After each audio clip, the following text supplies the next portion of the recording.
Goodness me, best episode yet. Genuinely. I'm just so blown away. We've got one more episode left and then it's the finale. But this House of the Dragon has it's gone upper level, upper level, upper level.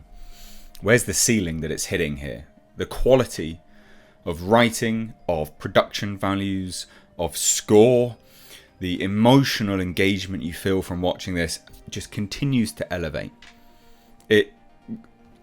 Where's the ceiling? Where are we going? This was such a good episode. I've literally just finished watching it, kind of compiled my thoughts, of course, and now bringing you this review. From the outset, we open up with such beautiful cinematography in combination with score. The framing of certain shots was just great. Really, really, really beautiful. And it made you feel somber and sad. And I bet you anything, if you watched the last episode and then this one back to back, it would have even more of an emotional weight. You know, of course King Viserys is dead, we see that. But to watch that back to back, wow. I mean, they did such an incredible episode last week. I was wondering how they were going to top it. To go from such a somber ending and such a beautiful scene where King Viserys walks in, and that improvisation that we now learn, where Daemon, picks up the crown and helps him sit down. Where were they going to go from there? Well, holy shit, did we get a good episode today. Again, like I said, opened with such somber tones. The score really did a lot of work here, in combination with the cinematography, of course, but it really made you feel for just everything, the tragedy, the somberness, the quiet calm before the very big storm that we end with. So this episode is all about trying to find Aegon, because he's just disappeared. He's learned, obviously, that his dad is dead and they intend to make him king, and he doesn't want to be king. And I liked that, and I also liked the fact that Aemond is like, hey, you don't want to be king? I'll be king. I'm the one that should be king anyway. I'm the one that studied. You're the weakling. I should be king. And I love that. I love the fact that we go to Flea Bottom. We figure out that obviously Aegon's been spawning loads of kids all over the place. And that Flea Bottom's become some rancid, infested, child brutality place. And probably always like that. But you see what I mean? The treachery knows no bounds. We have, the one true queen, princess of Driftmark, locked up. The two brothers. The twin brothers, or brother, well, they look like bloody twins anyway, trying to find the soon-to-be king, the would-be king. And then, of course, one leaves him because they have a conflict of morality. Goes to help the princess of Driftmark to set her free. Loved it. Absolutely loved it. We now figure out what's in it for the guy with the limp. Apparently he's got a foot fetish and he jerks himself off to the queen. That was really gross. Didn't really want to watch that, but look, it's there, I guess. That's what floats your boat. The White Worm. Ooh, I did wonder where they were going to start sort of bringing her up again. Obviously, Daemon's ex-flame. This is setting the stage for such a... setting the stage for such a good finale.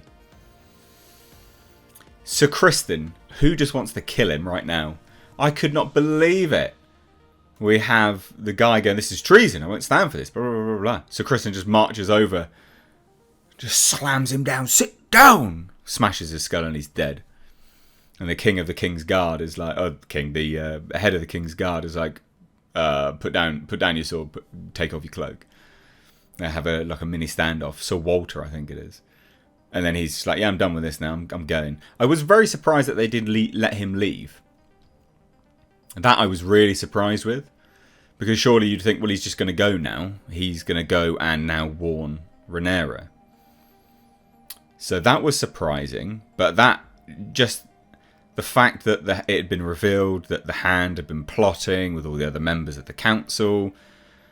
And the fact that this episode was called The Green Council goes to show a lot about the Hand. Obviously, his house is green, and Hightower, I think it is, and their involvement. He basically ran that council. Ah, so good. This is how you do a show. This.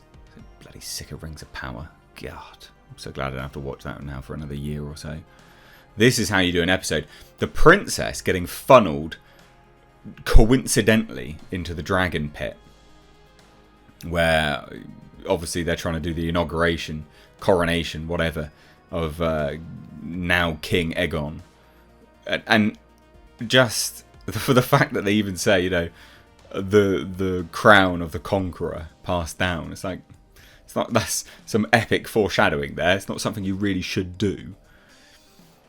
And then just the fact that she slipped off and a boom, massive explosion. That was some great visual effects of the dragon popping out. And you know what I really liked about that is it's all a show of force. For her, it's a show of force because she comes up and she could kill everyone, but she doesn't. She wants them to know that she could have killed them. Because she could have. Dracarys, all dead. Shish kebab. Could have killed them all.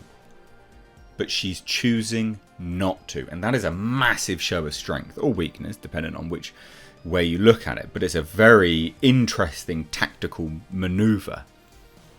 And then she just flies out. What a great, great shot. Ah! Such a good episode.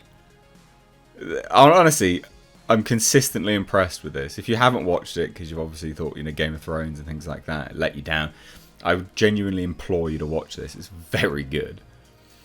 And, you know that she's just going to fly, hopefully, straight to Dragonstone.